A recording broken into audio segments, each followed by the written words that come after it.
Hi guys, so ഞാനിപ്പോൾ ഉള്ളത് മാംഗ്ലൂരാണ്. 2 ദിവസം ലീവറിന് വന്ന കേട്ടോ. ആൻഡ് എൻ്റെ കൂടെ എൻ്റെ ചങ്ക് ബഡ്ഡി ഉണ്ട്. ഞങ്ങൾക്ക് രണ്ടുപേർക്കും മാംഗ്ലൂരിൽ നിന്ന് ഫ്ലൈറ്റ് ഓപ്പറേറ്റ് ചെയ്യാനുണ്ട്. പക്ഷേ സെയിം ഫ്ലൈറ്റ് അല്ല കേട്ടോ. ആൾക്ക് അബുദാബിയും എനിക്ക് ദുബായ് ആണ്. എന്തായാലും ആവശ്യത്തിൽ കൂടുതൽ സമയമുണ്ട്. സോ വി തോട്ട് റൂമിൽ ഇങ്ങനെ ചടഞ്ഞിരിക്കുന്നതിന് പകരം പുറത്തൊക്കെ പോയി ഒന്ന് എൻജോയ് ചെയ്തിട്ട് വരാം. സോ ഇന്ന് ഞാൻ നല്ല രീതിയിൽ എക്സ്പ്ലോർ ചെയ്യാൻ പോവുകയാണ്. സോ നമ്മൾ നേരെ പോയത് ഒരു ബീച്ചിലാണ്. ഞാൻ കുറേ കാലത്തിന് ശേഷമാണ് ബീച്ച് കാണുന്നത്. അതിനൊരു ആക്രാന്തം എനിക്കും എൻ്റെ ചങ്ങിനും ഉണ്ടായിരുന്നു. കുറച്ച് നേരം അവിടെ വായൊക്കെ നോക്കി നിന്ന് നേരെ നമ്മൾ ഫ്ലോട്ടിംഗ് ബ്രിഡ്ജിൻ്റെ സൈഡിലോട്ട് പോയി. അത് കണ്ടപ്പോൾ തന്നെ എനിക്ക് ഭയങ്കര ആഗ്രഹമായിരുന്നു അതിൻ്റെ അകത്ത് കയറണമെന്ന്. കാരണം ഞാൻ ഇതുവരെ ആ ഒരു സംഭവം ട്രൈ ചെയ്തിട്ടില്ല. എന്തായാലും ഫസ്റ്റ് ആയിട്ട് പോകുന്ന ആൾക്ക് ഇതൊരു നല്ലൊരു എക്സ്പീരിയൻസ് ആണ്. സോ നമ്മൾ ഇവിടുന്ന് പരിപാടിയൊക്കെ കഴിച്ച് നേരെ മോളിലോട്ട് പോയി and we did some shopping. പിന്നെ നമുക്ക് ചെറുതായിട്ട് വിശക്കാൻ തുടങ്ങി. ഹോട്ടലിൽ ഫ്രീ ഫുഡ് ഉണ്ടെങ്കിലും കയ്യിൽ കാശുള്ള സമയത്ത് അതെങ്ങനെയെങ്കിലും ചിലവാക്കിയിട്ടില്ല. എനിക്ക് എന്തോ ഒരു ബുദ്ധിമുട്ടാണ്.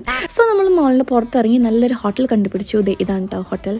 എനിക്ക് നല്ല ഇഷ്ടപ്പെട്ടു. നല്ല കിടിലൻ മസാല ദോശ കഴിച്ചു. ഞാൻ അങ്ങനെ വെജിൻ്റെ ആളൊന്നുമല്ല, but I really love the food. അങ്ങനെ വയറ് ഫുള്ളായി നമ്മൾ നേരെ തിരിച്ച് റൂമിലോട്ട് പോയി. And that's it guys. Bye by.